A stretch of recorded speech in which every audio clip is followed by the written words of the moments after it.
sí te escucho bien. ¿Tú? Sí. Ay, yo oigo un ruido raro. ¿No lo oíste? Ah, sí. ¿Sí lo ves? Sí, es mi compu, espérame.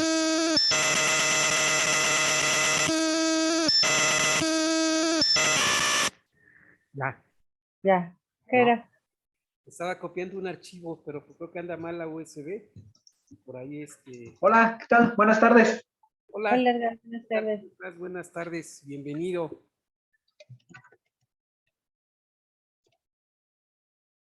Sí, era un archivo que se estaba copiando en la computadora al USB y al parecer el USB ya está muy chafita. Ese es el sonido de un copiado. Sí, Pero sí soy así ya suena un muy copy, raro. Pensé que era en la compu. así suena un copy-paste, ¿no? Ándale, exacto. Y ahí encendí mis ojos. Eh,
Ya estamos casi listos, a punto de iniciar.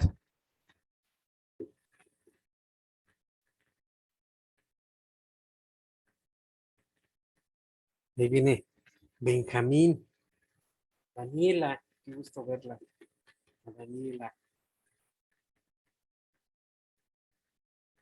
la doctora Alonso también por aquí, su esposo, el doctor Pepe. Benji, ¿cómo estás? Muy bien, mi estimado Marco. ¿Cómo estás? Muy buenas tardes para ti y para todos. Muy Hola, bien. hola, Angie. doctor, ¿cómo está? Hola, Bien, doctor, gracias. ¿cómo está bien? Qué Bien. bueno. Aquí con mucho calor, pero bien. Exacto. Pero bien, todo bien. Ahí vamos, echándole Bien, ganas. eso es lo importante, que todo marche bien. Así es. Así es. ¿Cómo va su unidad? ¿Cómo va? ¿Todo bien? Todo bien, doctor. Me da gusto. Qué bueno. Sí. Sí, ahí la llevamos, ahí la llevamos. Todo bien. Me parece excelente. Pues aquí contentos otra vez en la caravana. Les platico rapidísimo antes de empezar que tuve por ahí un seminario ya en una secundaria el día de ayer. Ajá, Ayer y nos fue muy bien, muy bien, muy padre, la verdad.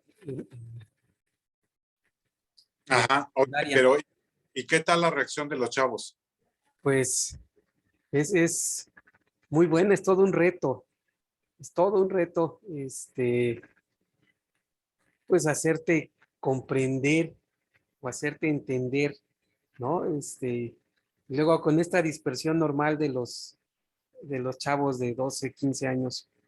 Pero es padre el ejercicio, yo creo que hay que entrarle y pues aprender, porque de eso se aprende, ¿no? También a, a colaborar y a trabajar y a inducirlos y a llamarlos, ¿no? Así como, pues como nosotros los llamamos hoy, a la caravana de la ciencia. Ya está el doctor Edgar Ramos impaciente también por comenzar. Y bueno, pues vamos a empezar. ¿Qué les parece? Ya estamos en vivo en YouTube, en Facebook. Ya estamos en Facebook y en YouTube Ya también. estamos. Estamos aquí en vivo y pues bienvenidos todos a nuestra reunión semanal de la Caravana de la Ciencia. Ya estamos cumpliendo 100 seminarios el día de hoy.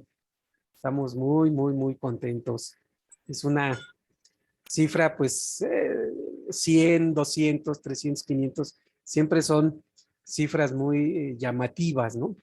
Pero pues también yo creo que estamos conscientes de que sin la anterior no sería esta la 100 y sin la anterior de la anterior tampoco.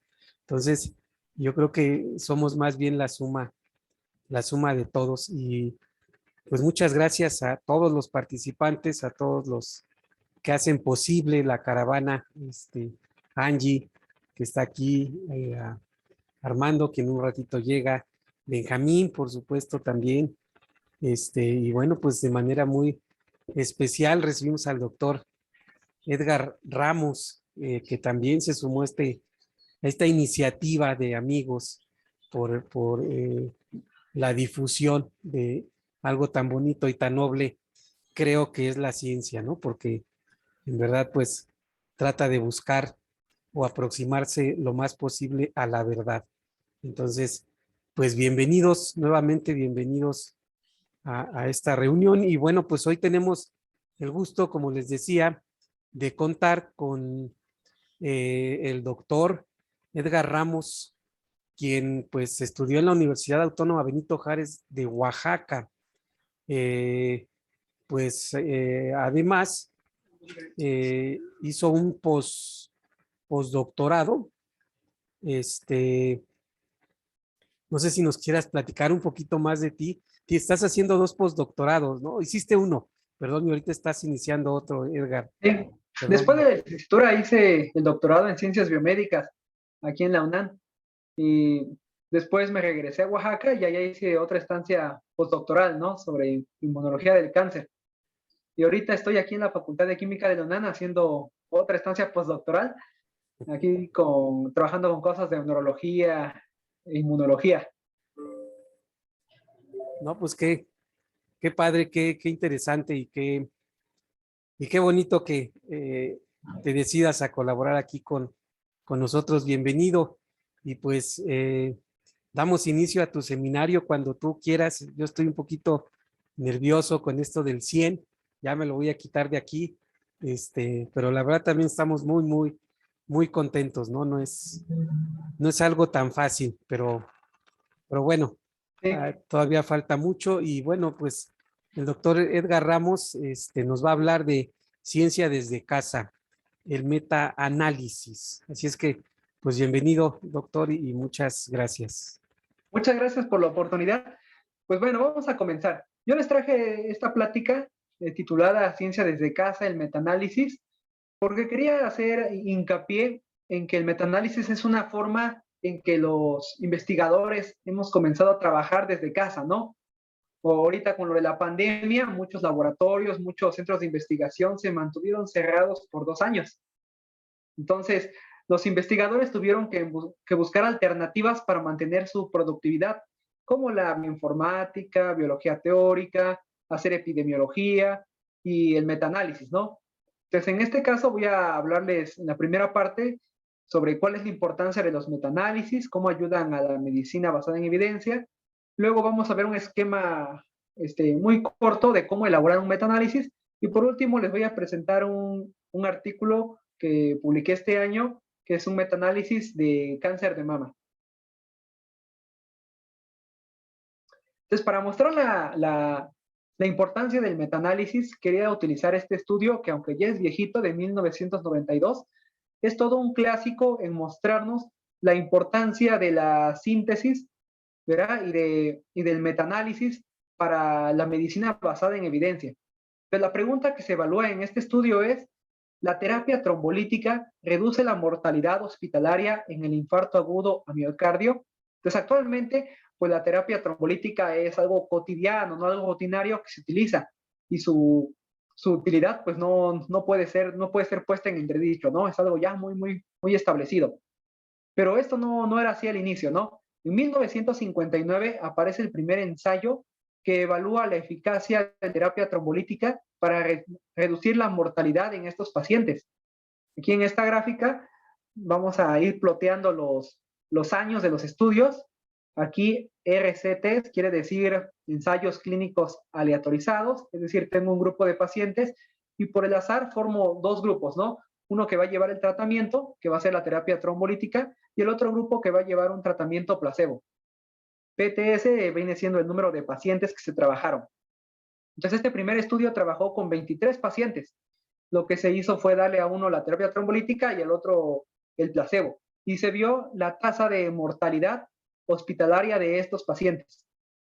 Se calcula a partir de estas tasas hospitalarias la odds ratio o razón de monomios, que es un índice muy utilizado en estadística, donde se divide la tasa de mortalidad en los pacientes con tratamiento entre la tasa de mortalidad en los pacientes sin tratamiento. Vamos a anotarlo aquí, porque es algo importante. Yo creo que no están activadas las herramientas de notar.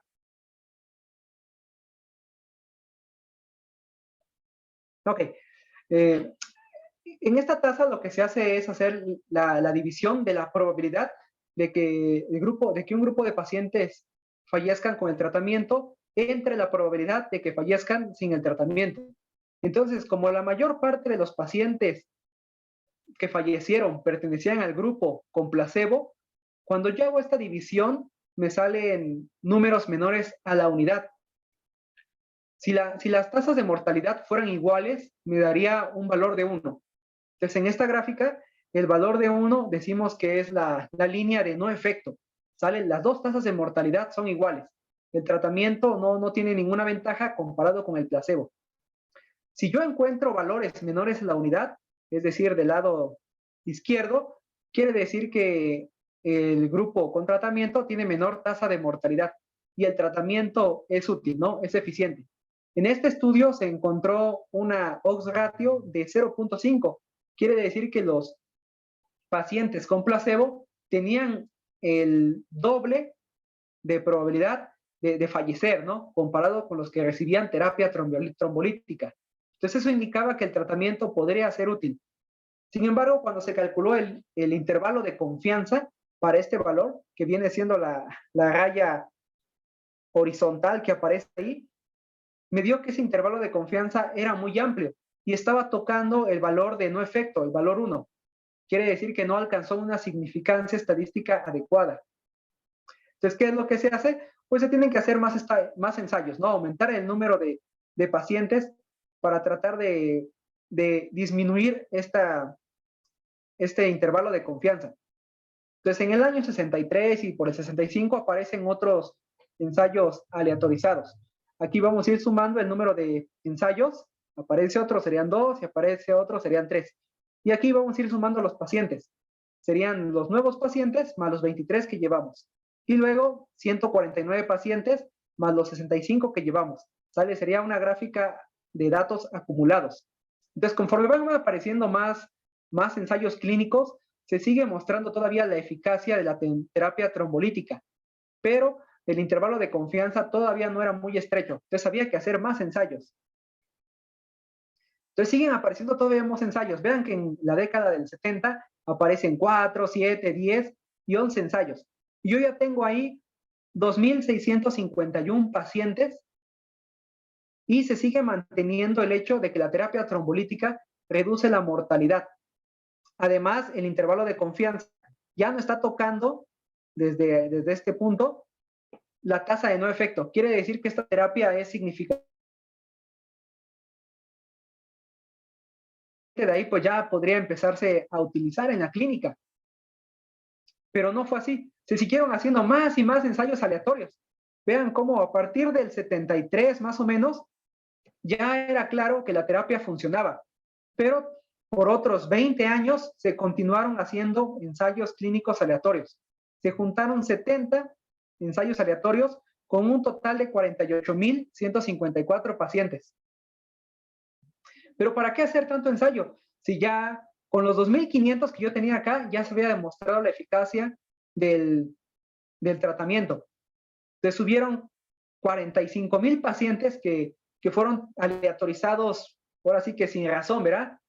Y prácticamente 60 estudios aleatorizados que se hicieron sin un sentido estricto.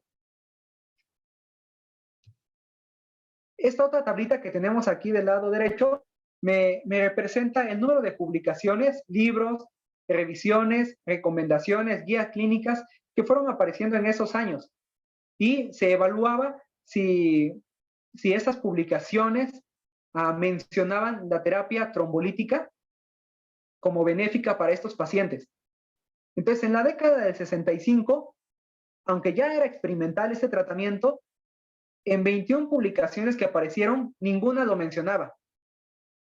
Para el año del 73, donde ya había 7 ensayos aleatorios y donde ya se había probado su eficacia, todavía había 10 publicaciones que no la mencionaban y solo una publicación la mencionó como experimental.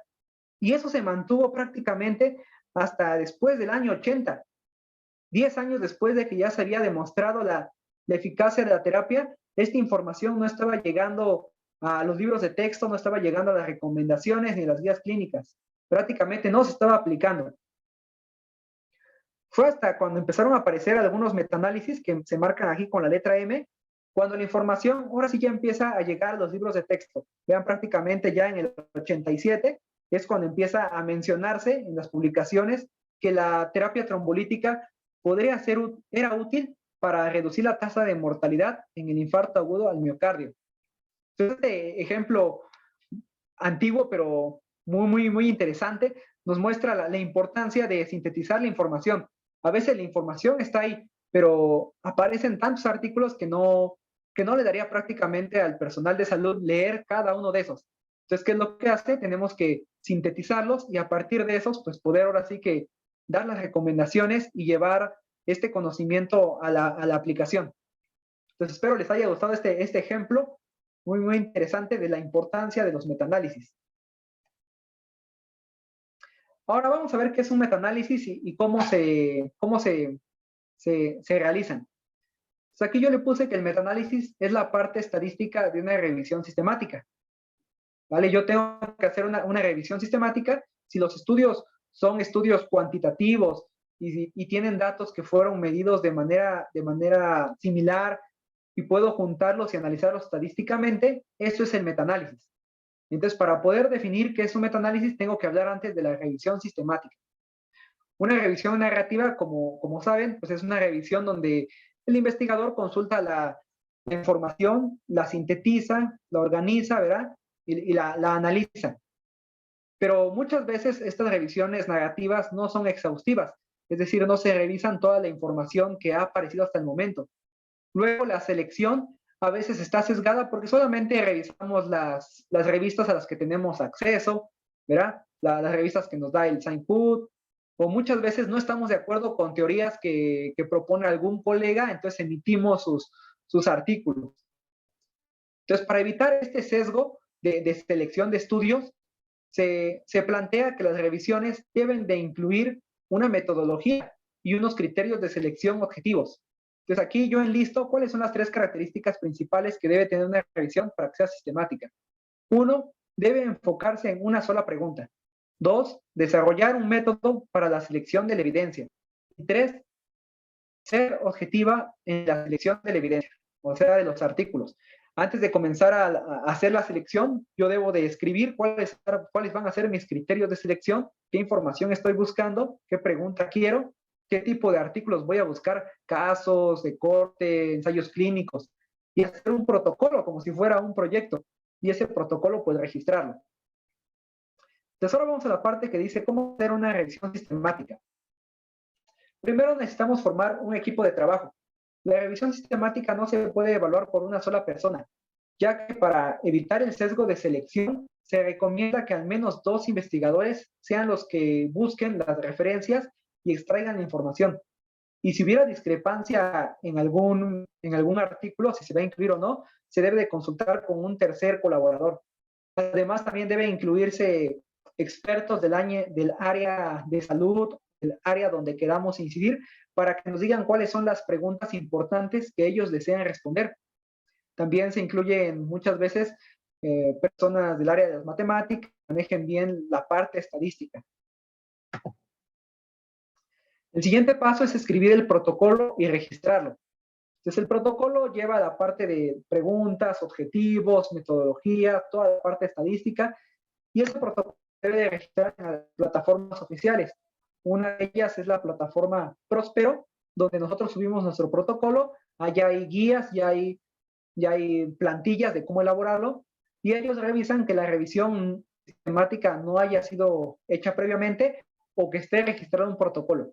Una vez que ya lo aceptan, nos asignan un número, y ese número hay que reportarlo en el momento de que se mande a publicar en la revista, para que los revisores puedan colaborar que la selección de artículos se hizo en base en un protocolo que se estableció a priori. Tercer paso es establecer una pregunta de investigación. Este paso es muy importante. Tenemos que, ahora sí que conocer cuáles son las necesidades. Las necesidades pueden ser del paciente, del médico, del personal administrativo, necesidades de los gobernantes, a lo mejor para mejorar alguna política. Entonces hay muchísimas preguntas que pueden ser formuladas. Esta pregunta debe de establecer 4 cosas principalmente que se recuerdan por este acrónimo llamado PICO, donde P es población, I intervención, C es el grupo de comparación y O es el resultado que vamos a evaluar.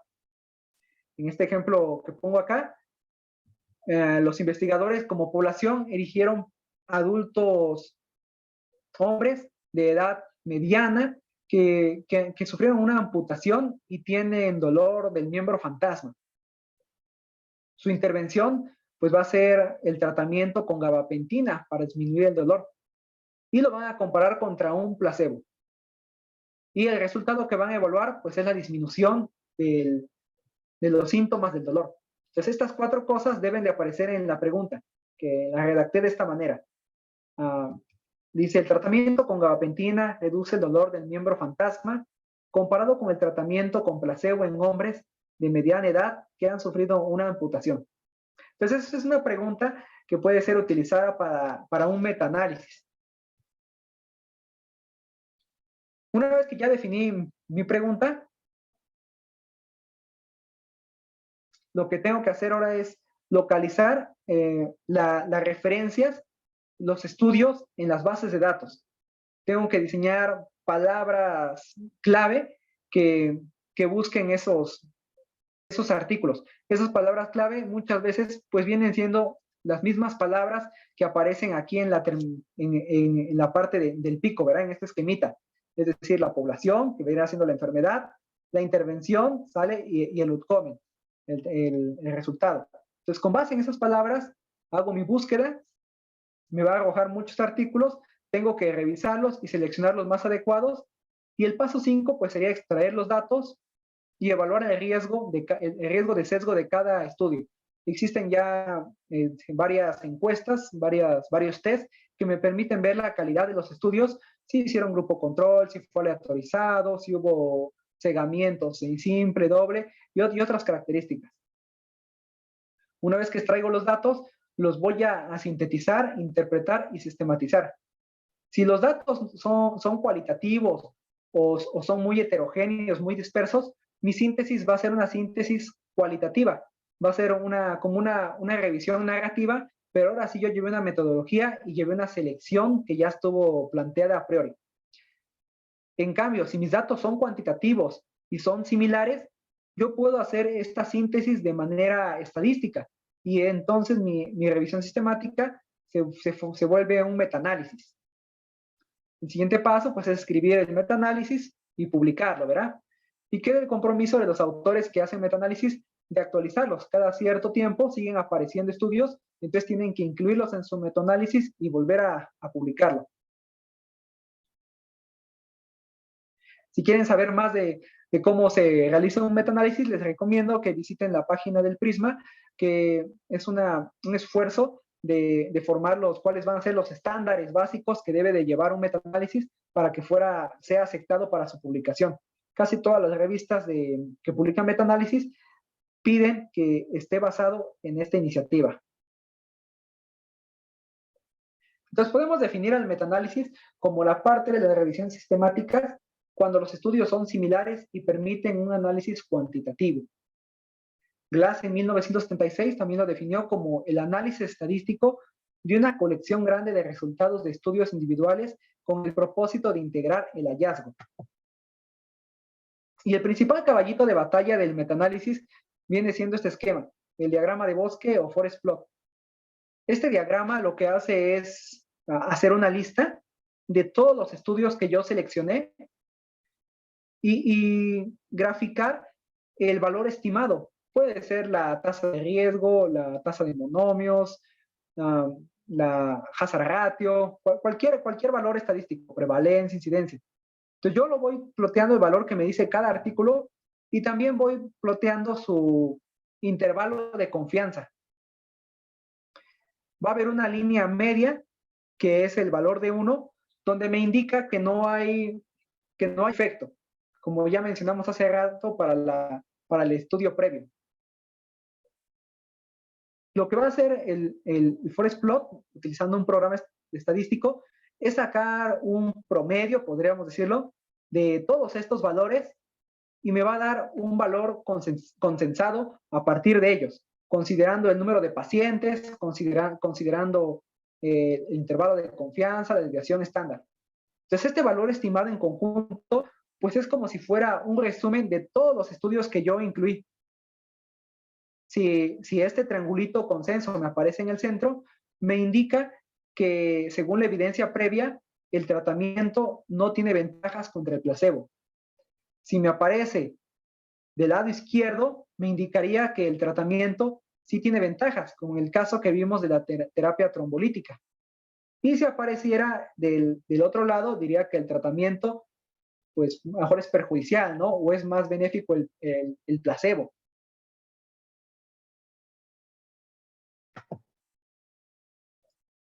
La utilidad del metaanálisis son 3. Primero, establecer la significancia de la evidencia.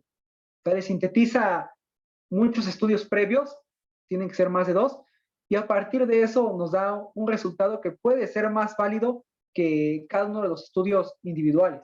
Y digo puede porque hay que evaluar que los estudios pues no sean, que sean comparables, ¿verdad? Que no sean heterogéneos. La otra ventaja es que nos permite combinar los resultados de estudios individuales de manera cuantitativa y explora las fuentes de heterogeneidad. Muchos de los estudios que se han hecho pues se hacen en diferentes países, con pacientes de diferentes edades, a veces hay otras características intrínsecas que no podemos determinar, ¿no? Entonces el estudio de todos estos en conjunto me permite ver cómo afectan estos factores externos al tratamiento. Entonces, ¿cuándo puedo hacer un metaanálisis? Los metaanálisis se pueden hacer cuando existan más de 2 estudios que evalúen el efecto de manera cuantitativa y que los resultados se hayan medido de manera similar. Como referencia básica para hacer metaanálisis, están estos 2 libros, el manual de la Cochrane y este otro libro que se llama Encontrando cómo trabajar en el cuidado de la salud. ¿Vale? Entonces son dos clásicos que los pueden consultar en línea de manera gratuita y ahí se especifica muy bien cómo hacer revisiones sistemáticas y metaanálisis. Ok, entonces ya que vimos qué es un metaanálisis y para qué sirve, les voy a presentar este trabajo que publicamos este año. Se llama Valor pronóstico de la expresión de galectina 3 en pacientes con cáncer de mama, una revisión sistemática y un metaanálisis. Entonces, el cáncer de mama es una enfermedad que es la segunda causa de muerte en todo el mundo. En el 2018 se diagnosticaron 18 millones de casos nuevos y es el cáncer pues con mayor tasa de mortalidad junto con el cáncer de pulmón y el de próstata. Se encuentra en todos los países y principalmente se encuentran incidencias altas en países desarrollados. Supongo que porque hay una hay más pruebas diagnósticas, algo así, ¿no? No creo que el nivel de desarrollo tenga que ver con la incidencia. Entonces aquí en estas gráficas vemos, en estos mapas vemos cuáles son los países con mayor incidencia, los países desarrollados, y aquí en esta diagrama de pastel podemos ver el número estimado de nuevos casos en el año 2020. Entonces vean como el cáncer de mama pues es el que más casos hay, ¿no? Y para el diagnóstico del cáncer de mama se han evaluado muchas moléculas como receptores de estrógenos, proteínas, factores de crecimiento, proteínas relacionadas con la inflamación, en fin. Y entre estas moléculas que se han evaluado en cáncer de mama, han llamado la atención unas moléculas que se conocen como galectinas. Las galectinas son proteínas de origen no inmune que pueden reconocer a los azúcares, a los carbohidratos de manera específica y tienen afinidad por la galactosa, el beta-galactósido. Existen más de 14, 15 miembros de estas galectinas que se agrupan en tres grupos principales. Están las galectinas repetidas en tándem, que serían la galectina 4, la 6, la 8 y la 9, las cuales tienen varios dominios de reconocimientos a carbohidratos, representados en esta gráfica por esta cabecita tipo Batman. Luego tenemos las galectinas protoodiméricas, las cuales se pueden encontrar con un solo dominio o con dos dominios de reconocimientos a carbohidratos, como la galectina 1, la 2, la 5, la 7 y la 10. Y las galectinas quimera, las cuales tienen el dominio de reconocimiento a carbohidratos, pero aparte tienen otro dominio que les permite unirse a factores nucleares, por ejemplo, o a proteínas de membrana. Estas galectinas tienen muchas funciones. Se han relacionado con el ciclo celular, la proliferación, la apoptosis, también la interacción célula-célula, la angiogénesis, que son procesos muy relacionados con el crecimiento tumoral. Uno de los mecanismos por los cuales actúan las galectinas es por la formación de látices o redes sobre la membrana plasmática. Aquí yo tengo una membrana plasmática de la célula y se ven que están acá dos receptores. Y estos receptores pues llevan glicosilaciones. Entonces la galectina puede llegar a reconocer estos receptores estos azúcares que están en los receptores y formar como una red que deja atrapados a los receptores e impide su función normal. Otro mecanismo por el cual puede actuar la galectina es a nivel intracelular, en el citoplasma. Por ejemplo, en este estudio se encontró que la galectina 3 puede interaccionar con BSL2, que es una proteína relacionada con la apoptosis, ¿verdad? Entonces, cuando interacciona esta proteína BSL2 con galectina, viaja a la mitocondria y bloquea la apoptosis. Bloquea la liberación ahí de citocromo C. También en el citoplasma, galectina 3 puede interaccionar con la proteína sinexina, con igual efectos antiapoptóticos. Sin embargo, cuando la galectina 3 está en el núcleo, entonces interacciona con factores transcripcionales, con su parte quimera, digamos, y favorece la apoptosis. Entonces está mediando dos acciones contrarias dependiendo en qué parte de la célula se encuentre. En este caso, también la galectina 3, cuando esté en membrana, puede interaccionar con CD29 y CD7, desencadenando señales intracelulares a nivel de mitocondria que causan la liberación de citocromo C, la activación de la caspasa y la apoptosis. Entonces vean cómo las galectinas pueden medir muchas funciones importantes para la cancerogénesis y depende mucho su lugar donde estén, ¿no? Si están en la membrana, si están en el citoplasma o si están en el núcleo. Esta imagen me muestra el resumen de algunas funciones relacionadas con el cáncer para las cuales las galectinas han mostrado participar, ¿no? Tenemos en la angiogénesis, la apoptosis, el crecimiento tumoral, la adhesión de células inmunes y el escape inmune, la transformación de las células, la migración, invasión y la metastasis.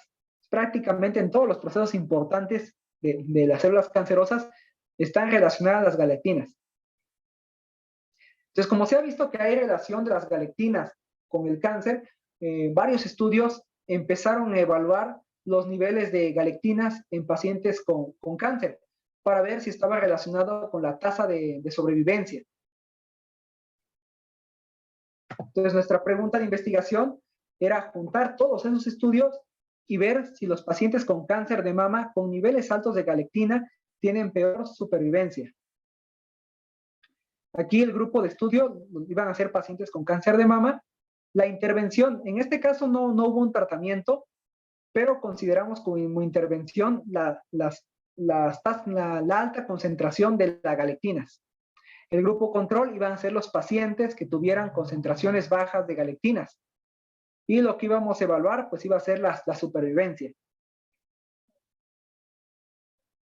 Con base en esa pregunta, buscamos en las bases de datos de Scopus, PubMed, Cochrane, y en todas las bases que teníamos disponibles, los artículos que evaluaran niveles de galectinas en pacientes con cáncer y que los relacionaran con la supervivencia. Entonces encontramos 578 artículos y otros 6 que fueron encontrados por búsqueda manual. Después de remover los duplicados, nos quedamos con 263. Y a esos 263 le revisamos su abstract y seleccionamos 46 para leerlos de manera completa. Luego revisamos esos 46 y eliminamos 33 por estas razones que aparecen acá. Por ejemplo, algunos eran estudios repetitivos, otros fueron hechos en ratón, otros no relacionaban con la supervivencia, etc. Y al final nos quedamos nada más con 13. Y como estos 13 estudios eran cuantitativos y evaluaban el mismo resultado de manera similar, pues decidimos agruparlos en un metaanálisis. Y ese es el resultado que obtuvimos. Acá están los 3 estudios que se obtuvieron. Y de estos estudios ploteamos la hazard ratio, que es una medida que me relaciona la tasa de supervivencia. Cuando yo tenga valores de hazard ratio mayores a 1, eso me indica que los pacientes que tienen altos niveles de galectina tienen menor supervivencia. Entonces aquí en el estudio de Barrow se encontró que los pacientes que tuvieran alta expresión de galectina 1 tenían menor supervivencia comparado con los pacientes que tenían bajos niveles. Pero hubieron otros estudios que encontraron lo contrario, que cuando el paciente tenía alta tasa de galectina, tenía mejor supervivencia. Entonces había estudios contradictorios. Entonces lo que hicimos fue hacer el metaanálisis y computar un promedio de todos estos estudios y al final nos dio un valor que caía sobre la línea media. Es decir, el nivel de galectina no era indicativo de la supervivencia. Y ese fue el resultado del primer forest plot que tenemos, ¿no? No hay relación entre la concentración de galectinas y la supervivencia en cáncer de mama. Después decidimos analizar por subgrupos, por diferentes características de los pacientes, para ver si a lo mejor ahí un factor externo estaba jugando ahí como que metiendo ruido, ¿no? Dando sesgo. Entonces, dividimos los estudios según el tipo de galectina que se había evaluado. Solamente trabajamos para galectina 3 y galectina 8 porque era donde había más de 2 estudios. Para galectina 1, 9, 4, solamente había un estudio que las evaluaba. Entonces, no fue posible evaluar estas galectinas. En el metaanálisis, nosotros vemos que el promedio sigue cayendo sobre la línea de no efecto. Quiere decir que las galectinas, pues hasta ahora no sirven para ver la supervivencia, aunque yo las clasifique según su subtipo. Hicimos también un análisis dividiendo los pacientes que eran de asiáticos y los pacientes que no eran asiáticos. Y de igual manera, no había una diferencia significativa. También los clasificamos por los pacientes que habían sido tratados con la cirugía y los que habían sido tratados con cirugía más quimioterapia. Entonces, al ver el resultado de los de cirugía más quimioterapia y los de cirugía, todavía siguen cayendo sobre la línea media, ¿no? Entonces, no hay un efecto con la... No hay una relación entre la expresión de galectinas y la supervivencia en ninguno de estos subgrupos. Prácticamente hasta ahí nuestro resultado iba siendo que medir galectinas en pacientes no sirve de nada para determinar la supervivencia. Y por último, hicimos una división de los estudios que evaluaban la expresión de galectinas en diferentes compartimientos celulares. Es decir, los que estaban en el suero, los que evaluaban a nivel nuclear, los que evaluaban que estuviera en el citoplasma y los que evaluaban que estuviera en el citoplasma y en el núcleo. Puesto que, como comentamos en la introducción, la función de las galectinas tiene mucho que ver con la parte donde se encuentren. Este análisis solamente lo hicimos para galectina 3 porque era de la que existen suficientes estudios para el metaanálisis. De las otras lectinas había muy pocos. Entonces encontramos que cuando la galectina 3 se encuentra en el citoplasma y en el núcleo también, hay una peor supervivencia de los pacientes que tienen esa galectina. Pero cuando la galectina solamente está en el citoplasma y no en el núcleo, el paciente tiene una mejor supervivencia cuando tiene galectina que cuando no la tiene. Entonces, esta imagen pues nos llamó mucho la atención porque nos estaba diciendo que para que fuera útil evaluar los niveles de galectina, tenía que fijarme en el compartimento. La mayoría de los estudios, de los 13 que encontramos, como 7, no determinaban la localización celular, solamente como unos 6 la determinaban. Entonces es muy importante que los estudios próximos tienen que establecer la localización celular de la galectina para que para que esta pueda dar para que esta correlacione con la supervivencia en el cáncer de mama. Este mismo fenómeno se ha observado ya en otros metaanálisis, unos en cáncer de recto y en otros de cáncer cervicuterino. Pero a pesar de eso, pues muchos investigadores siguen midiendo galectina total y no determinan la localización celular. Entonces, como vemos, pues muchas veces la información tarda, ¿no?, en llegar a los colaboradores. Acabo de ver este artículo que salió ahorita en el 22, donde unos investigadores evalúan los niveles de galectina 9 y lo relacionan con la supervivencia en el cáncer de mama. Entonces ellos encuentran que los pacientes que tienen galectina 9 tienen mejor supervivencia que los pacientes que no tienen, como se ve aquí en esta gráfica. Pero no determinaron la localización celular. Entonces, es muy importante que pues, los próximos estudios ahora sí la empiecen a determinar porque es lo que va a mostrar si esto puede llegar a servir o no como un marcador de supervivencia.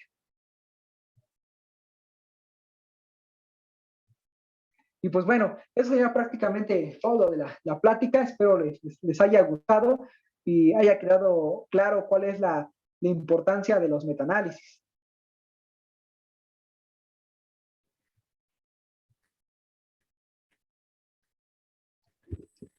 Muchas gracias, Edgar, qué importante es sintetizar resultados, descartar resultados, incluir resultados o variables, ¿no? En la parte de la ingeniería de software, yo no soy experto, pero recuerdo mucho estas clases de levantamiento de información para ir modelando algo e ir sobre un problema en específico. Me acordé mucho de esta parte eh, de alguna clase. Pero bueno, vamos a ver alguien más que quiera comentar algo. Muchas gracias, Elena. Adelante, Benjamín. Edgar, buenas tardes. Soy Benjamín León de la Facultad de Medicina, casi tu vecino. Por ahí andamos. La verdad es que, pues mucha labor, ¿no? Mucho, perdón por la expresión, pero muchas horas nalga, ¿no? De estar trabajando, de estar sentado, de estar analizando, de estar buscando, además de definir cuáles van a ser tus criterios de inclusión y de exclusión y todo eso, una serie de cosas que por eso se vuelven controversiales los metaanálisis. Estarás de acuerdo conmigo, ¿no? Y entonces, primero, yo tengo una pregunta. ¿Cuál es el objetivo de un metaanálisis? Sí, el objetivo de un metaanálisis pues es tomar toda la evidencia previa y tratar de sintetizarla, ¿no? Analizar objetivamente todos los datos previos y a partir de eso sacar una conclusión. Pero como dice aquí el doctor, pues sí, muchas veces el metaanálisis a veces resulta contradictorio o contraproducente, ¿no? Porque tratamos de juntar estudios que son tan diferentes que la heterogeneidad nos causa un sesgo y encontramos algo que no es real, ¿no? El análisis estadístico lo va a hacer y nos va a decir, ¿hay diferencias o no hay diferencias? Pero a veces esos estudios que juntamos eran tan distantes, eran poco similares, que es menos creíble el promedio que sacamos que cada uno de los estudios, ¿no? Entonces, por eso es que hay muchos trabajos que tratan de atacar este problema, ¿no? Desde el punto de vista estadístico, metodológico. Existen iniciativas como la iniciativa CONCRAT, que busca de formar así que criterios establecidos para el metaanálisis. Pero sí, últimamente han aparecido metaanálisis que son innecesarios. Por ejemplo, de trabajo que les mostré de cáncer de mama, en el año que yo lo saqué, apareció al mismo tiempo otra revisión sistemática, donde ellos tienen los mismos artículos que yo tengo, pero menos, ¿no? Ellos nada más meten 7 y nada lo dejan en revisión sistemática. Entonces, prácticamente son 2 trabajos de lo mismo, ¿no? Y hay otro previo donde tienen menos estudios, ¿no? Entonces, están volviendo muy repetitivos y hay muchos metaanálisis que pues están careciendo de valor, ¿no? Por eso es importante también formar un buen equipo de trabajo para que, ahora sí que los médicos nos puedan decir cuáles son las preguntas importantes, ¿no? Claro, eso es importantísimo. Qué bueno que mencionas que el equipo debe ser multidisciplinario, ¿no? Tú hablaste que debe haber los médicos que te digan, ¿están haciendo bien los procedimientos o no están haciendo bien los procedimientos? Los matemáticos inclusive, ¿no? Que te dice, a ver, qué vamos a analizar y cómo lo vamos a analizar y todo eso. Sin embargo, yo sigo preocupado porque fíjate que no es lo mismo que analices a un paciente con cáncer en los años 90 a un paciente que analices en los años 2000, 2010, 2020, pero además ahí te va más complejo. No es lo mismo que analices a un paciente con el mismo tipo de cáncer, mismo género, mismo, digamos, etapa etérea, ¿no? Digamos de 30 a 40. Pero ¿qué crees que no es lo mismo entre México y China? O entre China y, bueno, pues ahora pobre de Ucrania. Y bueno, pues también además, pues métete con los sudamericanos y todo eso, ¿no? Entonces, todas estas preguntas te las hago porque cuando yo llevé farmacología hace muchos años, empezaban el tema de la farmacogenómica, que seguramente tú debes conocer, y en donde nos hablaban y analizábamos por qué en unos pacientes funciona muy bien un medicamento y en otros no. Inclusive hasta el papá o el hijo, dices, bueno, es que en el papá está funcionando muy bien, pero en el hijo no. Ah, bueno, pues resulta que hay unos receptores propios de las células que van a acoplarse mejor a los fármacos que otros y una serie de cosas, y entonces empezaba el tema de la farmacogenómica, ¿no? Igual ahora también los medicamentos, ¿por qué unos medicamentos funcionan mejor que otros? Pero bueno, regresando a mi comentario, ¿qué opinas tú con respecto a esto, no? Porque si yo me pongo a revisar, ¿no? Que yo me dedico a ingeniería de tejidos y medicina regenerativa, pues antes hacían muchas barbaridades, ¿no? En cuestión de biomateriales y todo. Y dice uno, bueno, ¿cómo hace años proponían utilizar, por ejemplo, madera como biomaterial? Bueno, pero pues es que eso es lo que había, no había otra cosa. Entonces, o te morías o te ponían un pedazo de madera para poder restituir un hueso largo, por ejemplo. Dices, bueno, pues que lo pongan. Pero, ¿qué opinas tú con respecto a esto que te digo tú? ¿Cómo ves, Edgar? Sí, sí, yo creo que eso que menciona de la medicina personalizada es algo muy importante, ¿no? Y que está teniendo mucha incidencia ahorita, de ver la genética de cada persona para ver cómo va a reaccionar un medicamento. Y obviamente eso que menciona la medicina personalizada, pues tiene un peso muy importante en el momento de que yo hago un ensayo clínico y junto un montón de pacientes, ¿verdad? Y en el momento en que yo hago un metaanálisis y junto todavía mucho más pacientes que ni siquiera fueron bien, ahora sí que caracterizados, o no se reportó en el estudio, porque prácticamente lo que tenemos nosotros es el paper, ¿no? Cortito para ver, pero no tenemos todos los datos clínicos.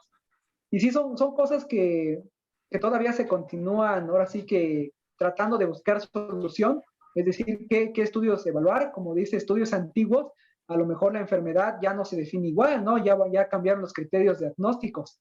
Entonces, todos esos son detallitos que todavía se siguen trabajando, ¿no?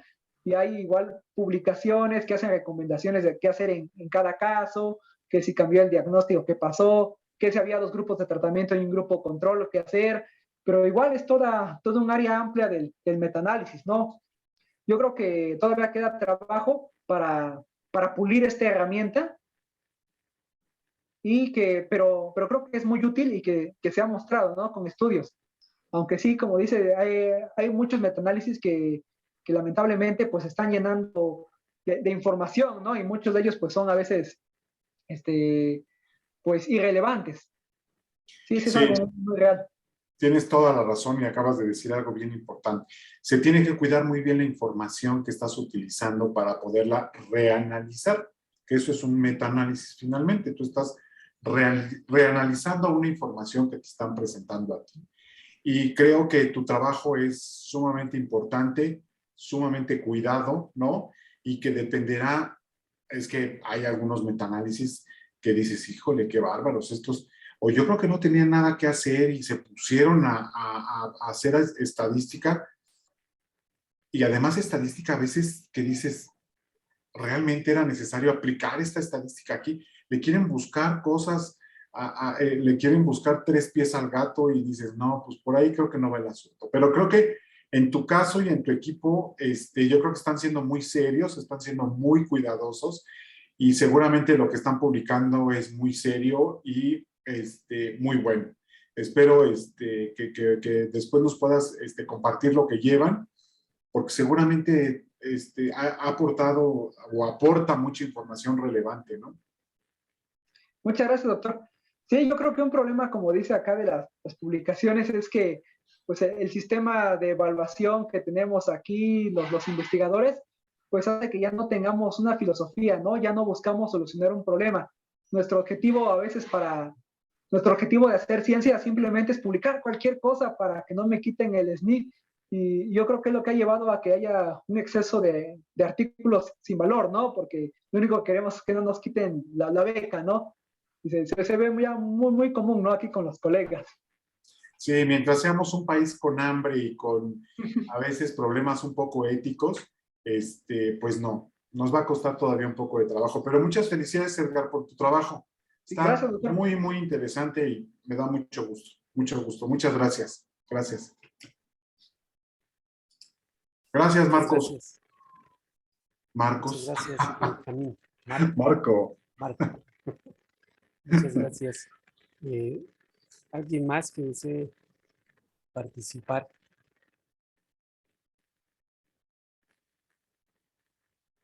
Saludos, gracias por el esfuerzo, nos dicen desde Ciencias TV. Javi Reyes Lilo también está por aquí saludando. Galaxy A32, Armando seguramente. Siempre se camuflajea. No, es que no sé cómo cambiarle el nombre, Marco. Pero desde la Adelante. Galaxia 32 me sumo a la caravana para que Es vean mi hasta amigo, dónde. es mi amigo Armando. Ay, qué bueno que le gané, porque si no, nos dan las 8 de la noche y está todavía mi cabecita de algodón, dando vueltas y vueltas. Pero ya no la tienes de algodón, es como de billar, pero está bien. ¿Ya viste? Qué gusto verte, Armando. Estamos tan cerca y tan lejos. Pues de Perdón. todas maneras, yo te aprecio mucho. Perdón, Edgar, por estar demostrando aquí nuestro cariño y Idilio. amor, pero bueno, exacto. Idilio. Me voy a callar, perdón. Gracias, Benjamín, me da gusto verte y espero que me vuelvas a mandar la carta que quedó pendiente. ¿Mm? Hoy, rápido, Ese es hoy ese hubo es un- ya la presentación con el director para el nuevo Es un- jefe del departamento. Es un metaanálisis social de la Facultad de Medicina. Totalmente de acuerdo, totalmente de Bien. acuerdo. Gracias. Edgar, pues muchas gracias por tu plática, Edgar. Un problema que yo le he visto a muchos metaanálisis que he leído desde hará unos 4 años para acá es el aspecto determinista del análisis de la información y de las conclusiones. Sí o no esto, sí o no aquello, como si, y más en biología, los problemas no fueran complejos, es decir, que tuvieran una gran cantidad de elementos que coinciden o que convergen en un punto y que entonces dan lo que podríamos llamar en términos y más allá de la moda, en un fenómeno emergente que visualizado desde la ciencia de la complejidad, pues se le quita el determinismo. Yo creo, no sé, ahí te quiero preguntar, ¿qué opinas de que los metaanálisis en la gran mayoría de los casos son deterministas? Es una causa-efecto y en biología no hay causa-efecto, hay muchas causas y muchos efectos. Sí, como dice, ese es un problema que ha restringido mucho porque los principales metaanálisis que se publican son de ensayos clínicos, donde solamente se compara un tratamiento con un grupo control. Y la estadística pues se ha diseñado para este tipo de análisis. Cuando uno quiere meter más resultados, quiere meter más tratamientos contra un solo grupo control, la estadística se vuelve más compleja, hay que utilizar ahí estadística multivariada o hacer análisis de redes, y no muchos manejan estas herramientas. Luego también complica en que la mayoría de los trabajos, pues para poder compararlos, tendría que ver estudios donde se han evaluado varias variables, unas 5 variables, y medido 5 resultados. Y es muy difícil encontrar varios estudios que hayan medido esas mismas variables y esos mismos resultados.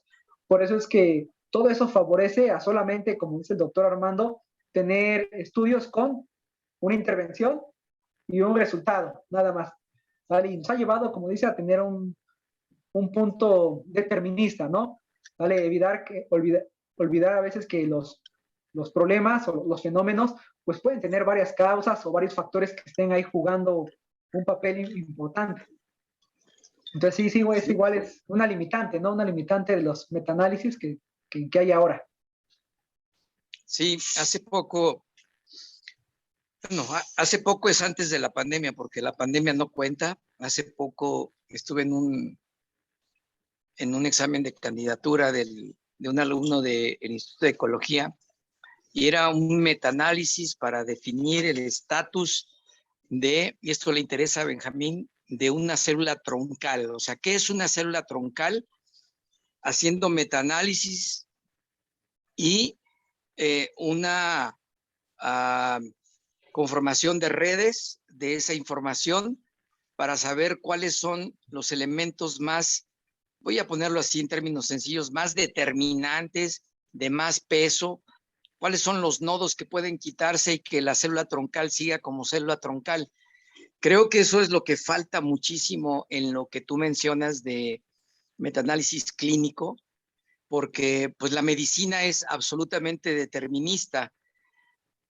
Así ha funcionado 300, 400 años de manera moderna, pero también es el origen de unas malas interpretaciones. Sin embargo, da resultados, o sea, no es desechable, da resultados, pero nos impide ver el contexto de fenómenos emergentes que podrían ser blancos terapéuticos, ¿no? Por eso mi pregunta de que el metaanálisis debe tener o debe concluir con esa interpretación no solamente multivariada, sino de construcción de redes y de esta simulación de estadística matemática en donde quitas nodos, quitas vectores y ves si se sostiene o no la red para decir, bueno, efectivamente, aquí los factores más importantes, aunque llegues a un poco al determinismo, son tales o cuales, ¿no? Eso es lo que veo como defecto en los metaanálisis clínicos particularmente. Sí, sí, como había mencionado, pues sí, la limitante aquí en los metaanálisis clínicos, pues es la disponibilidad de los estudios, ¿no? En el que menciona de ecología, pues las nuevas tecnologías de secuenciación, de microarreglos, secuenciaciones masivas, pues permiten ahora sí que tener cientos de miles de genes, ¿no? Entonces ahora sí puedo jugar ahí quitando y poniendo. Pero sí, en clínica, pues lo limitante es que solamente damos 1 o 2 tratamientos comparado con un control, ¿no? O a veces comparamos a nuestros pacientes, pero nada más les medimos 2, 3 características y muchas veces no se reportan en la literatura. Entonces son las limitantes. Y sí, esperemos que en algún momento, pues esto pues siga mejorando, ¿no? Pero pues yo creo que el metaanálisis así como está, aunque con sus límites, pues bueno, es útil, ¿no? Como la física, ¿no? La física clásica ahí de Newton, aunque limitada, ¿verdad? También nos da resultados útiles. Sí, sí, sin duda, ¿eh? O sea, no quiero, por supuesto, demeritar nada de esto. Es como tú le dijiste, una herramienta, pero como conozco el ambiente médico un poquito, entonces cuando sale un metaanálisis, eso define conductas terapéuticas, define conductas de pronóstico, ¿no? Y bueno, ante un ser humano que se comporta como tal, como un ser biológico y como enfermo, en donde, por cierto, emerge de manera contundente que no es lo mismo la enfermedad, el mecanismo fisiopatológico y el padecimiento, son cosas totalmente distintas, pues entonces ahí los metaanálisis pueden chocar porque efectivamente el contexto de la enfermedad, y estoy viendo lo de galectina y pronóstico de cáncer, por ejemplo, pues no necesariamente, porque, y lo voy a decir aunque parezca místico, ¿no?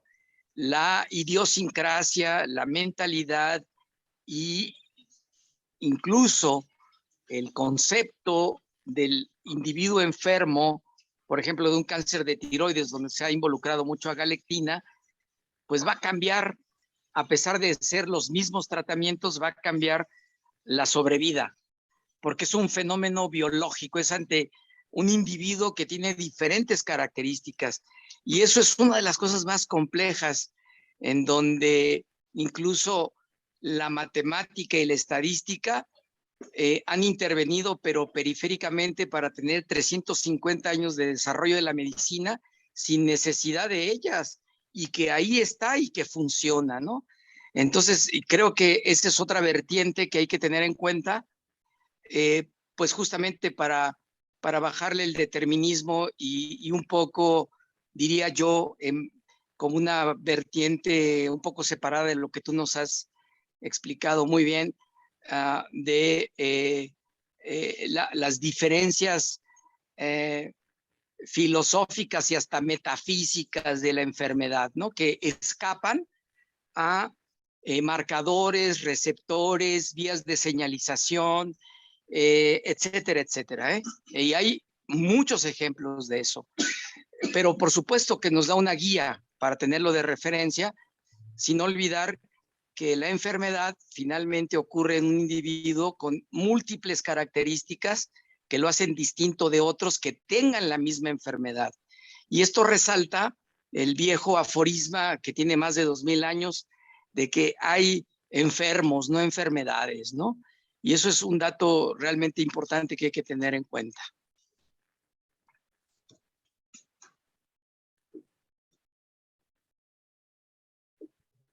Creo que no me oyeron, ¿verdad? ¿O sí? Sí, sí, te escuchamos. Ok. Con todo lo que plantea. Sí, sí me lleva. Sí, Dice de ya que estoy muchas veces los análisis y decían, pues, por ejemplo, yo he conocido con compañeros médicos que me dicen, no, las vitaminas antioxidantes no tienen nada, porque ya se hicieron metaanálisis y mostraron de que no tienen ninguna ventaja. Y vemos los análisis, cientos de efectos de alguna vitamina y no muestra ventajas, pero muchas veces en alguna persona sí se ve, ¿no? Y ahí entra mucho lo de las características. Casi no te Se está escuchamos. interrumpiendo Se un está poco, yendo. pero bueno. Bueno, de hecho ya se fue. ¿Lo perdimos? Lo perdimos, pero ahorita regresa. Sí, porque inclusive lo que comentas, Armando, estos Sí. famosos algoritmos. Ah, bueno, ya regresó. Ahorita, porque quiero que escuche Edgar lo que decía Armando. Ya estoy de vuelta. Sí.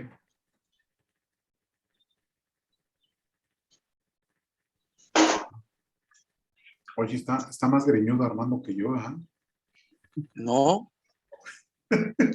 Tengo la frente más chica, nada más.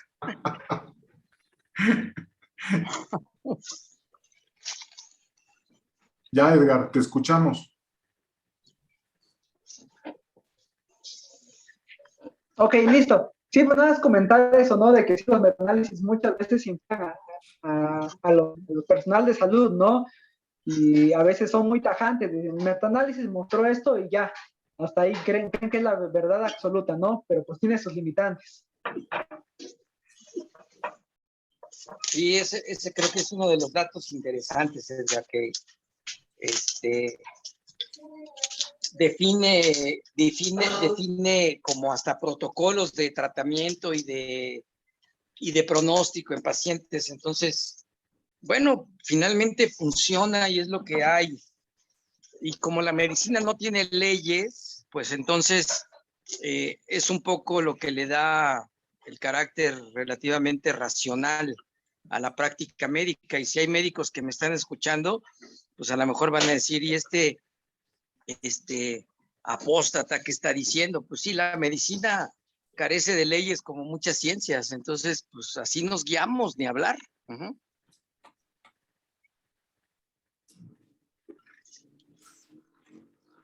Benjamín, ibas a comentar algo de los algoritmos.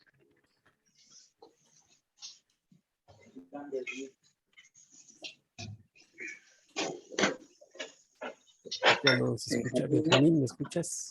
Ya, perdón, sí, yo estaba esperando.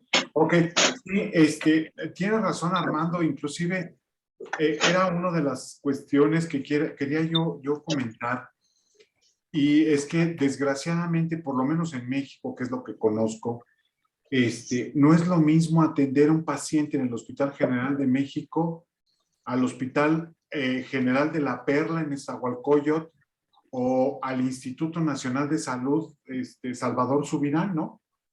No sé en cuál de los tres les vaya mejor, la verdad es que no lo sé. Pero como decía Armando, cada uno a lo mejor hace su metaanálisis y dices, bueno, yo esta enfermedad la voy a tratar así, tal cual, con este algoritmo, ¿no? Y ya veré si funciona o no funciona, pero Eso no tampoco garantiza que me va a funcionar, sino que nada más es en específico, en ese tiempo y en ese lugar nada más, ¿no? Porque pues va a distar mucho de las instalaciones entre los 3 hospitales que les acabo de mencionar, y también, desgraciadamente, hay diferentes pacientes, ¿no? Porque hay pacientes con mejor posibilidades unos que otros, y obviamente, pues tú prescribes un medicamento, ¿no? Y a lo mejor uno de patente y otro que es genérico, y pues ¿a cuál le va a ir mejor? No lo sabemos, solo el tiempo nos lo dirá, ¿no? Que es un poco con lo que coincido con Armando. No sé qué opines, Edgar.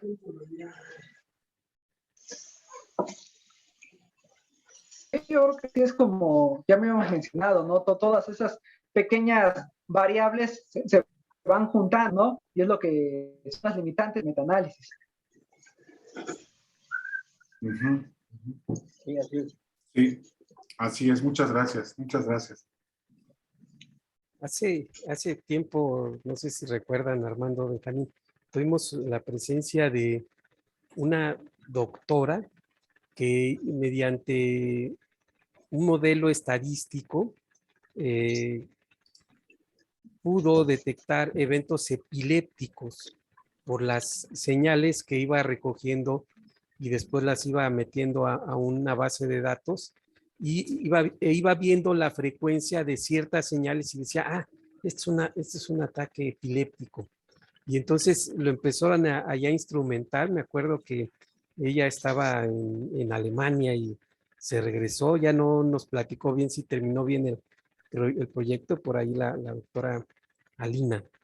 Y bueno, ahorita me acordé mucho de esto y de otro concepto que escuché en algún otro foro, en alguna otra reunión, que es la medicina computacional. Y creo que va un poquito ligado de la mano esto que acaban de comentar sobre los algoritmos. ¿Qué tanto o qué tan confiable puede ser un algoritmo para determinar una situación en la cual tengan que dar cierto tratamiento, cierto medicamento a un paciente? ¿Qué tanto está este metaanálisis ligado a eso? Perdón, Edgar. No sé qué querías comentar. Sí. Y yo creo que no habría una relación así directa. Sí, la computacional es algo muy nuevo, muy importante, pero igual la forma en que podría influenciar sería en que pues, estos algoritmos requieren ciertos pasos, ¿no? Que va a ir siguiendo. Entonces, seguramente muchos de estos pasos pues, irán a salir de metaanálisis, ¿no? Sería la forma en que se me ocurre en que podría estar relacionado a la medicina computacional con estos algoritmos. Ok, sí, muchas gracias. Otra pregunta más, a lo mejor te va a distraer un poquito. El ajedrez, ¿cuántas horas le dedicas al ajedrez? Ya por ahí en la presentación olvidé decir que te gusta mucho el ajedrez. ¿Cuántas Sí, horas le uno de mis dedicas? pasatiempos pues es jugar, ¿no? Ahorita ya le dedico menos porque ya hay que atender a la familia y el trabajo, ¿no? Pero cuando era joven sí entrenaba como 8 horas diarias y ahorita entre 4 o 5 horas al día le suelo dedicar las tardes. Porque es una disciplina que requiere mucha demanda, hay que estar leyendo, haciendo ejercicios, estudiando. Entonces es bastante absorbente, ¿no? Pero pues muy divertida. Órale, qué padre. ¿Y en qué momento te empiezan a gustar las matemáticas, siendo que tu formación es biólogo? ¿Y cómo logras esto que te están platicando y te están planteando Armando y Benjamín, de voltear a ver estas metaanálisis como una herramienta de la biología, siendo biólogo, entendiendo esto que nos acaban de comentar y que ustedes estaban comentando, de lo subjetivo que puede ser una modelación matemática en función de un fenómeno biológico?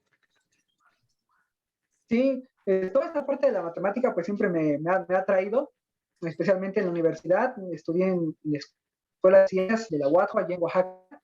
Entonces era una escuela, había física, matemáticas, computación y biología juntos. Entonces los biólogos llevábamos clases con los matemáticos, los físicos, pues nos daban clases ahí de cálculo, ecuaciones diferenciales, álgebra, pero a nivel de, así de matemáticos. Entonces, la mayoría de los biólogos pues se iban yendo, no iban reprobando.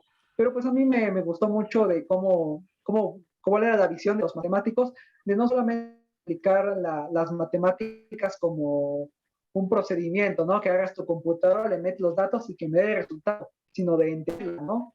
Recuerdo que es mi tutor del doctorado, me dijo, no, a mí no me gustan las estadísticas, porque si tu dato no te da significado, le pones una transformada, le sacas raíz, le metes esta prueba, se la cambias y obtienes lo que quieres. Y pues hay veces que hacen, ¿no? Si el resultado no salió como queremos, lo maquillamos allá, las pruebas estadísticas hasta que se ajuste.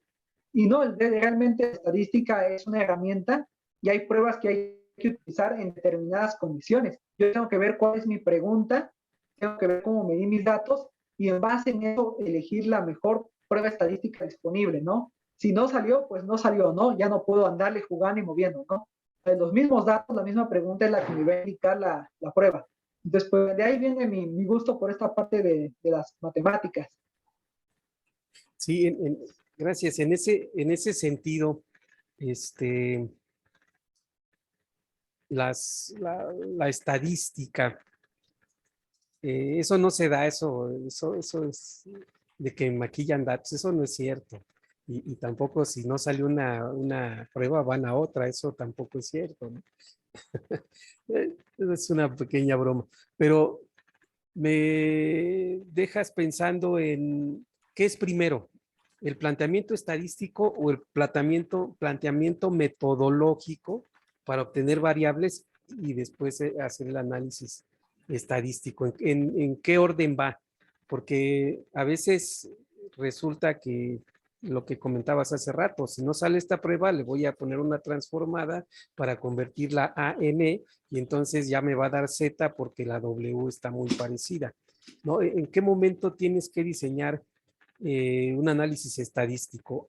¿Antes de iniciar tu experimento o después? ¿Qué relación hay? Sí, pues sería seguir el método científico, ¿no? El primer paso es la observación. A partir de esta observación, pues formular la pregunta. Entonces, esa pregunta de investigación es mi problema, es lo que debe de guiar todo, ¿no? Una vez que yo tengo mi pregunta, entonces yo elijo el experimento. A veces, pues he visto compañeros que hacen el experimento, a partir del experimento, pues empiezan a ver qué más le pueden echar, qué más le pueden poner, y dicen, por aquí tengo tal citocina, se la voy a poner, empiezan a jugar, y obtienen resultados, ¿no? Y luego los interpretan. Pero pues no sería lo idóneo. Lo idóneo es tener una pregunta y base en esa pregunta diseñar el experimento y en base en ese experimento, los resultados que tenga, ahora sí elijo una prueba estadística. Entonces lo principal es pregunta, luego diseño experimental y por último el análisis estadístico o el análisis, ¿no? Cualquier tipo de análisis. Ok, muchas gracias. Entonces se puede poner en cualquier orden, ¿no? ¿Sí entendí bien?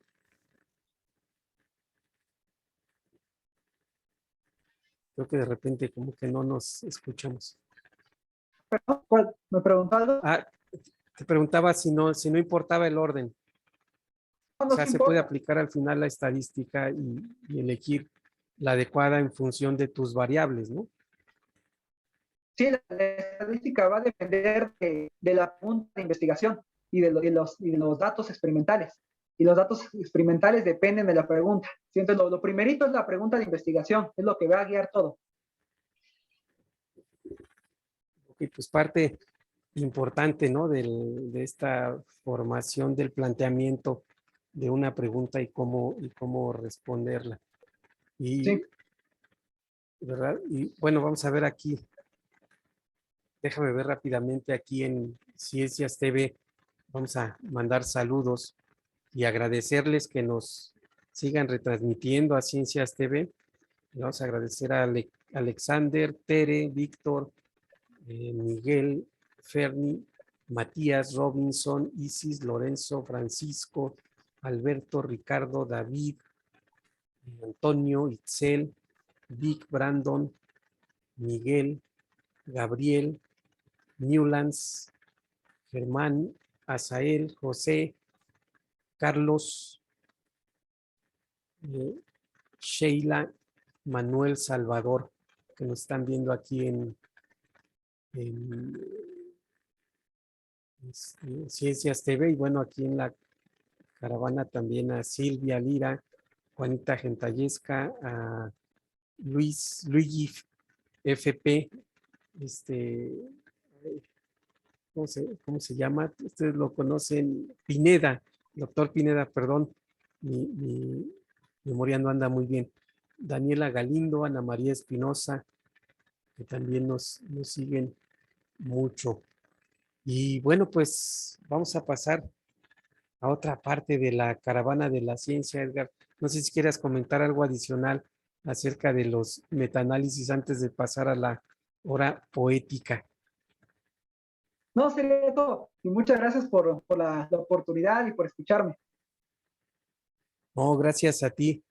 Y entonces, pues continuando con la caravana, por ahí Armando parece que nos va a tener algo para leer el día de hoy.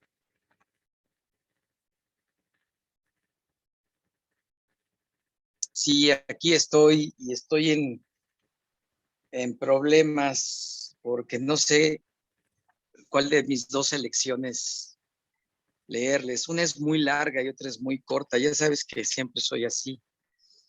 Hay una que se llama Besos, de Tomás Segovia. Tomás Segovia, un poeta, escritor español que nació en 1927, y otro de Óscar Oliva, chiapaneco,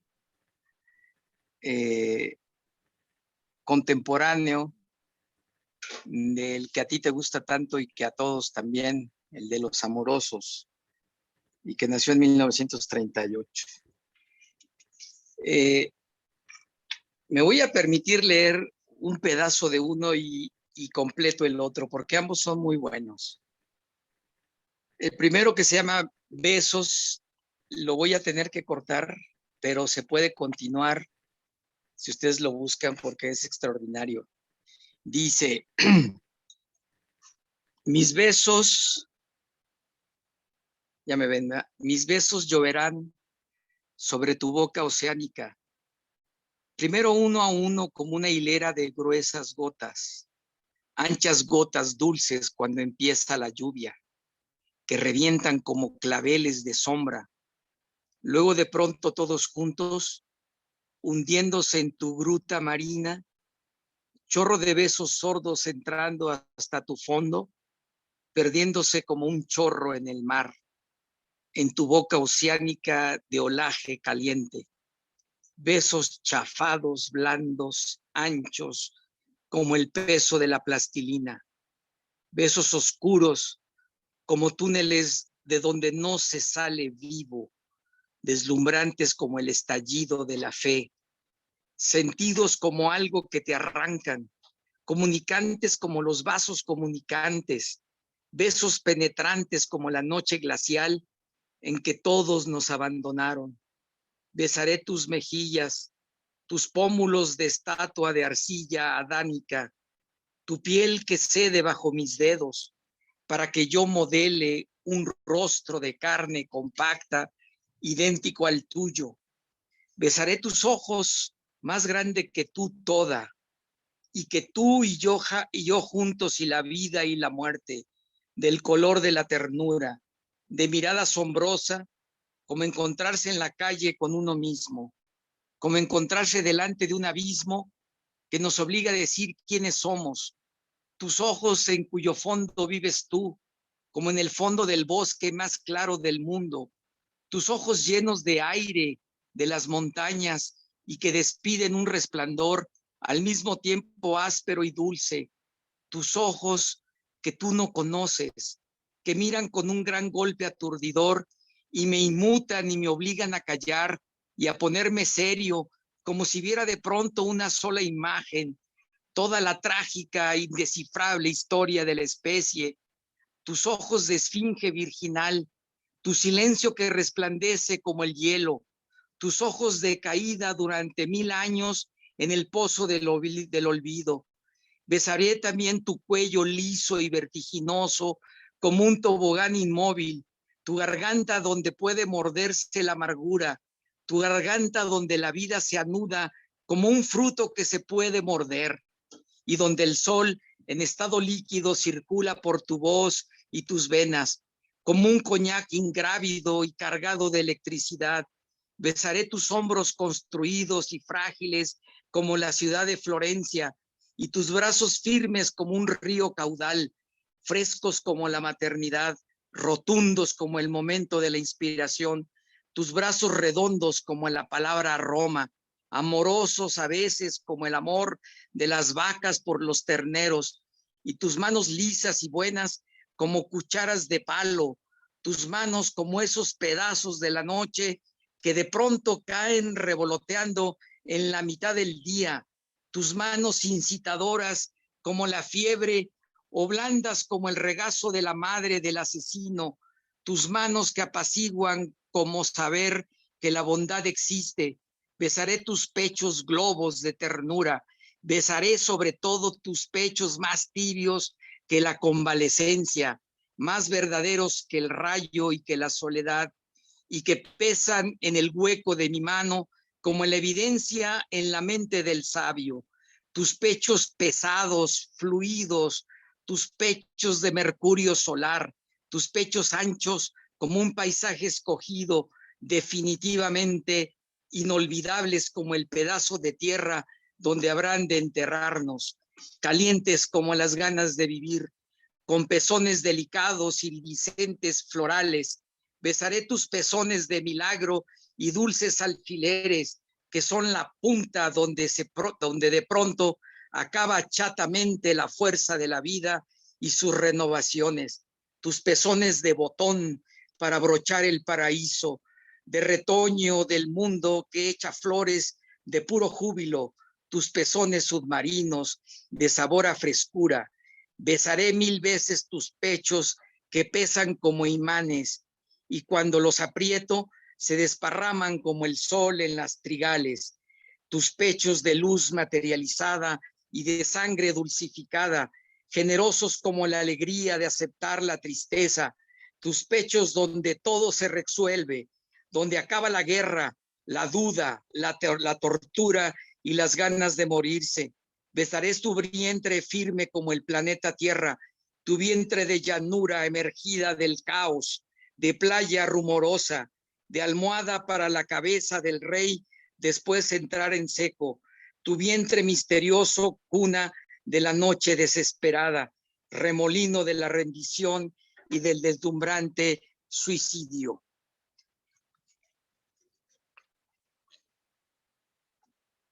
Y quiero acabar con este que es más para todos los días. Se llama Buenos días. Buenos días, teléfonos, escritores, pintoras. Perdón. Buenos días, teléfonos, escritorios, pinturas. Qué alegre estoy.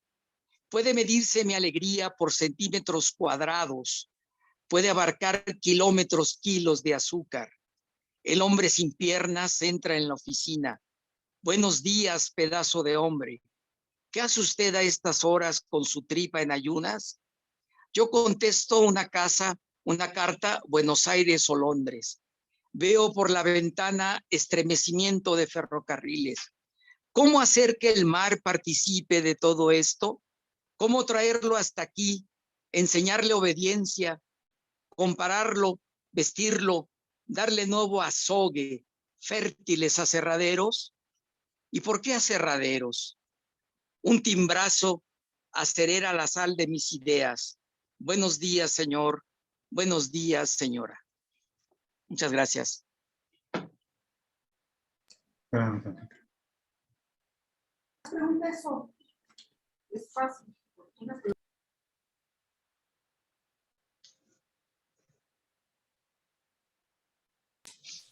Tienes tu micro apagado, Marquinhos. Ah, perdón, muy, muy intensos. El primero, Armando, si me pudieras recordar el nombre.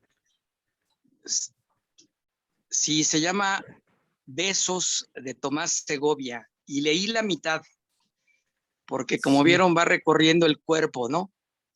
Entonces Sí, me he quedado sí, en los pechos. Entonces sí, siguen los muslos como columnas griegas, algo así dice, ¿no? Entonces, vale la pena continuarlo. sí, me acordé también de Eddie Gourmet y esta canción que cantaba con los Panchos. Sí, Cuando claro. vuelva a tu lado, no me niegues tus besos, ¿no? Sí. Muy bien. Sí, muchas Pues gracias, creo que Armando. no, de nada, al contrario. Gracias por la invitación, Marco. Y bueno, ya para terminar, Benjamín o Angie, a ver si nos puede ayudar. Sí, claro que sí. La Caravana de la Ciencia agradece al doctor Edgar Gustavo Ramos Martínez por su participación con la conferencia Ciencia desde casa, el metaanálisis. Su colaboración sin duda habrá de contribuir a la comprensión de la naturaleza a través de la ciencia y estimulará la generación de nuevos científicos. Saber más para vivir mejor. México, 12 de mayo de 2022. Muchas gracias, Edgar. Gracias. Muchas gracias. Muchas gracias. Muchas gracias, Angie. ¿Qué les parece si nos tomamos Muchas una gracias. foto con Edgar? Sí, claro. Agradecimiento. No siempre tiene una foto con nosotros.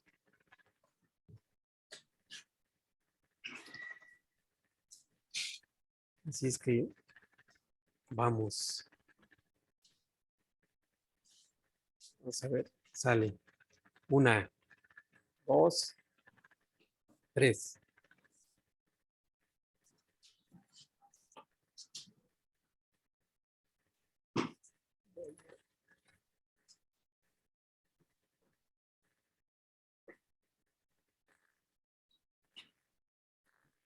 Listo, pues. Muchas gracias. Un último comentario. Permítanme compartirles. Pues cumplimos 100 caravanas. Muchas gracias, Edgar. Muchas gracias a todos. El principio, pues, era caminar, ¿no? Llevar esto que estamos haciendo a escuelas, a lugares. Yo no sé si creen en las coincidencias o por qué suceden este tipo de cosas, pero precisamente el día de ayer empezamos a caminar un poquito.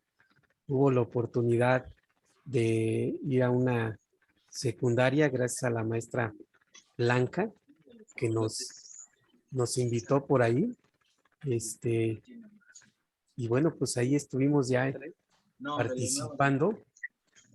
Y pues miren, una reflexión de un niño que nos mandó sobre un resumen que hizo de su trabajo, de lo que vi.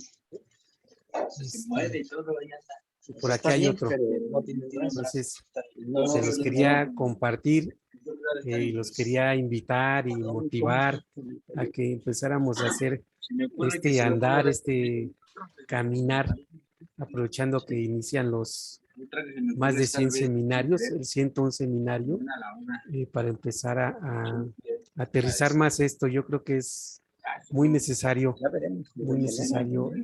Te mandé una liga, por cierto, ¿no? De regeneración. Bueno, pues están todos invitados y se los quería compartir. Ah, pues Excelente, excelente. Marco, excelente. Muy buenas noticias. Muy buenas noticias. Y bueno, pues. Oye, Benjamín, ¿estás en las Islas Caimán o dónde estás, Benjamín? Así es, estoy Creo que en... se ve el Caribe antillano allá al fondo, ¿qué es allá? ¿Sí? No, estoy en Kiribati, acá por Oceanía. Ah, Entonces, un se ve poco bien. lejos. ¿Se ve bien? Sí, está bastante bien. Allá está el mar y todo. Bueno, qué envidia. Sale. Bueno, pues Muchas gracias, doctor Cuídense. Edgar, nuevamente. Nos vemos la próxima semana. Muchas gracias. Benjamín, Armando. Te tengo Angie. que enviar la imagen, Marco. Sí, ¿cómo no? No te la he enviado, te la voy a enviar cuanto antes. Órale. Un fuerte abrazo para Esperamos. todos. Angie, Un fuerte abrazo. Edgar. Muy bien. Gracias, Cuídense Angie. mucho. Edgar, luego. Saludos a todos, gracias. que tengan Bien, bonita hasta tarde. Hasta luego. Cuídense. Cuídense, gracias. Saludos a la familia, Edgar. Igualmente, gracias. Gracias. Hasta luego. Hasta luego. Bye. Bye.